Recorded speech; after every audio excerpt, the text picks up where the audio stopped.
जगत गुरु तत्वदर्शी संत रामपाल जी महाराज जी के सानिध्य में दिनांक 14 जनवरी 2024 को मुनिंद्र धर्मा ट्रस्ट कुरुक्षेत्र हरियाणा की ओर से सुंदरगढ़ के राजगांवपुर में संत रामपाल जी महाराज जी का सत्संग का आयोजन किया गया, जिसमें सुंदरगढ़ समेत सम्बलपुर एवं अन्य कई जगह से संत रामपाल जी महाराज जी के सत्संग सुनने श्रद्धालु आए तथा शांतिपूर्वक सत्संग का समापन किया गया।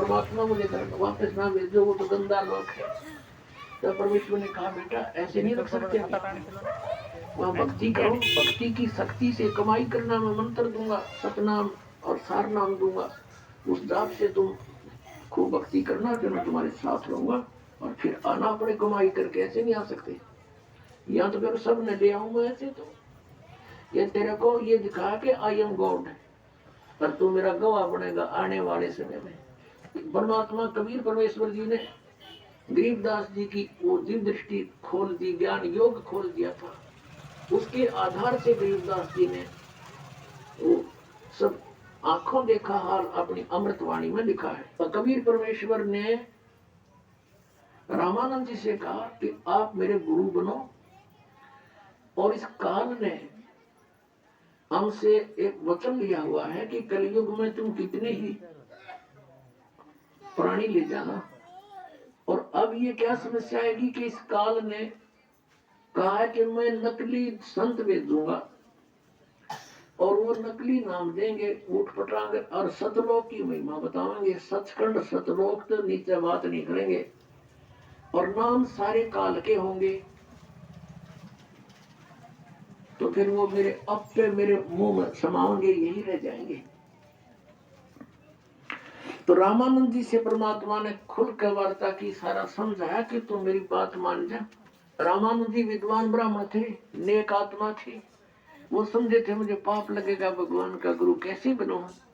आंखों में पानी चल पड़ा, रोने लग गए कि भगवान मुझसे ऐसा नहीं होगा, आपकी आज्ञा का उल्लंघन करना भी मुझे पाप लगेगा, और एक भगवान का मैं गुरु बनूं, मैं नरक में जाऊंगा, भगवान मुझे माफ कर दो।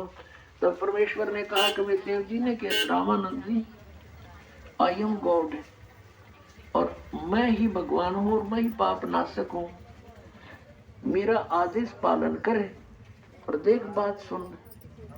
अब वो तो रोने लग गया बालक के, उन्हें सोचा बूढ़ा आदमी, आज मैं ये कर्म करूंगा मेरी तो मृत्यु होने वाली है, बात बिगड़ जाए कदे। बुरी तरह बैठ गया, जो लेट गया बल्कि सीधा हो गया, बहुत बुरी तरह तड़प रहा है, अब कैसे बनेगी बात। तो परमात्मा उसको सारी कथा सुनाई बालक की तरह कि इस काल का दाव लग जाएगा, और ये यदि मैं गुरु नहीं बनाऊंगा, मुझे कोई आवश्यकता नहीं गुरु बनाने की, मैं तेरे घुमा ला दिखा दिया आप जी को, लेकिन गुरु बनाना आवश्यक होगा, नहीं तो इस काल का सबसे बड़ा दाव लगेगा कि कबीर जी ने कौन सा गुरु बना रखा था। रामानंद जी की बहुत देर के बाद डांडस बंधा, हिम्मत हुई और कहा, भगवान मुझे लज्जा बहुत आएगी जब मुझे गुरु कहोगे। स्वामी जी आप मेरी तरफ देखो, और ये आपके भाई बहन या काल के जाल में भयंकर रूप से भयंकर कष्ट उठा रहे हैं, और इनकी तरफ देखो, मेरी आज्ञा का पालन करो। तब रामानंद जी ने स्वीकार कर लिया कि जो आज्ञा आपकी होगी वही करो। तो ऐसे रामानंद जी परमात्मा के गुरु रूप में विराजमान रहे। कहते हैं रामानंद से